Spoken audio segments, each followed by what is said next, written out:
Excellency, it's a pleasure sitting down and interviewing you on this occasion on Al-Arabiya English. We'd like to get an introduction from you about Somaliland, an autonomous state that has been running its own system and economy and rule of law since 1991, I believe. Can you tell us more about it? Well, first, it's always a pleasure to be here. And I just would like to start by saying that a lot of people confuse Somaliland with Somalia. The two are different. Somaliland was the former British protectorate, and Somalia was a former Italian colony.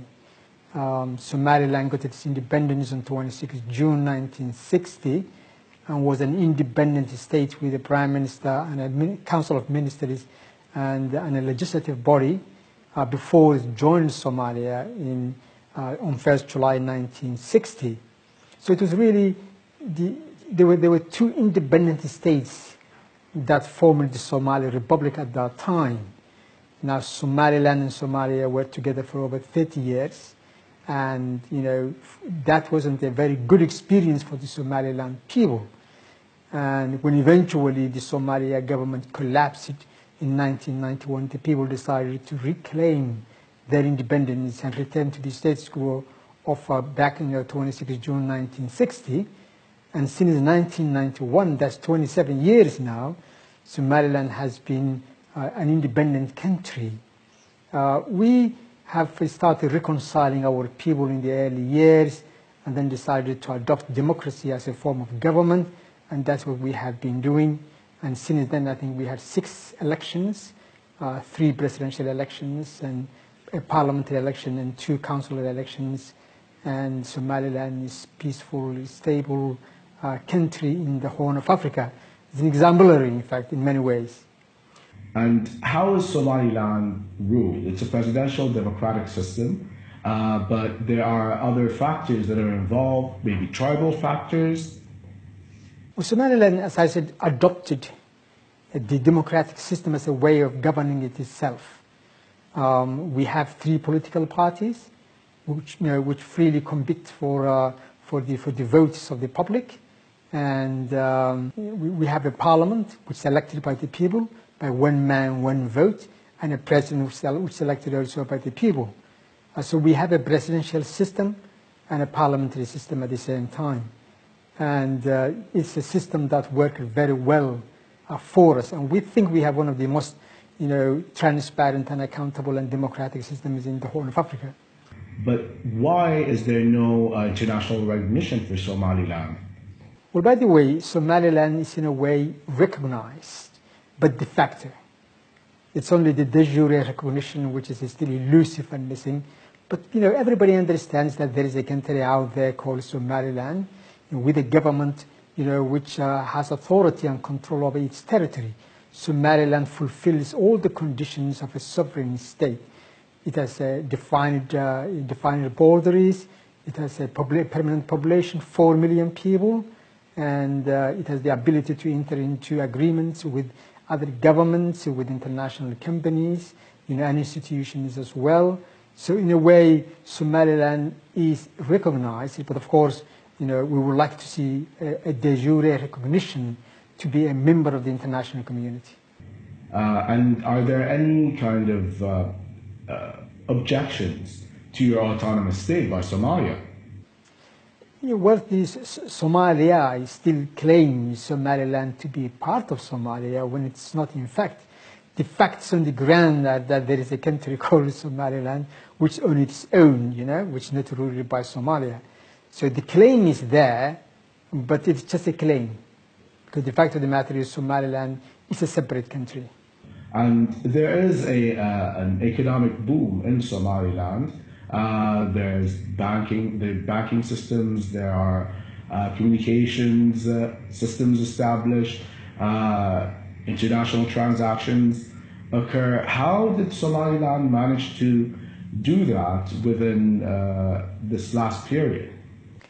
I think in Somaliland we have done what you might consider to be a miracle, because in 1991, for example, let's take the case of Hargeisa, which is the capital, was basically a rubble. There was nothing standing in 1991.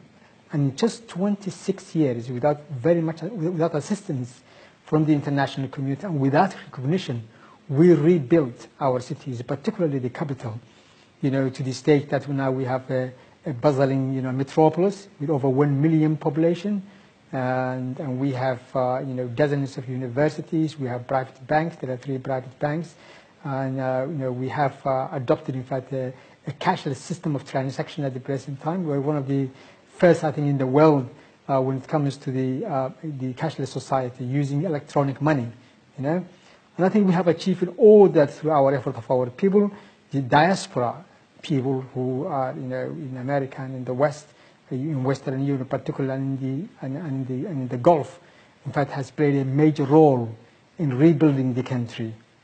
I want to touch upon your relationship with the Gulf, and we see the UAE establishing a military base in Somaliland.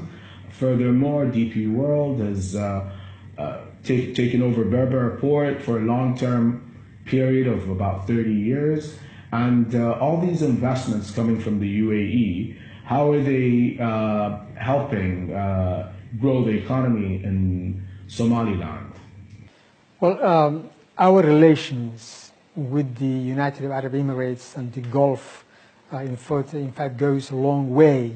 We had always a very good relationship, particularly economic and financial and commercial relationship with the United Arab Emirates and also with Saudi Arabia in the region.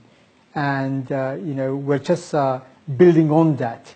As you said correctly, we have given a 30-year concession to DP World to develop and extend the port of Berbera, which we think should be a major hub in the region, to serve, the countries, not only Somaliland, but the countries in the region. We have many landlocked countries in that part of the world. We have Ethiopia, Uganda, South Sudan, and so on. So we believe that's an initiative and a development which will help the whole region. As you also pointed out, we gave a security facility to the United Arab Emirates to be used, and we hope.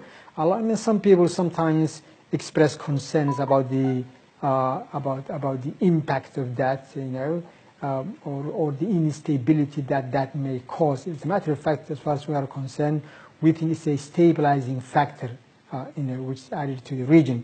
This is a very important region, more than 30,000 ships just pass in our seas through the Red Sea every year, and I think it's very important to make sure that that route, that important maritime route, is clear and free of piracy. And we hope the presence of the United Arab Emirates, security will add to the security of the region and for ensuring that we have a free flow of trade, of world trade in that part of the world. And you have over 800 kilometers of coastline. How do you secure yourselves from piracy, from what's going on in Bab el-Mandeb, north of Somaliland, and the dangers of the Houthis hurting the maritime trade, or even the Iranian ships and facilities?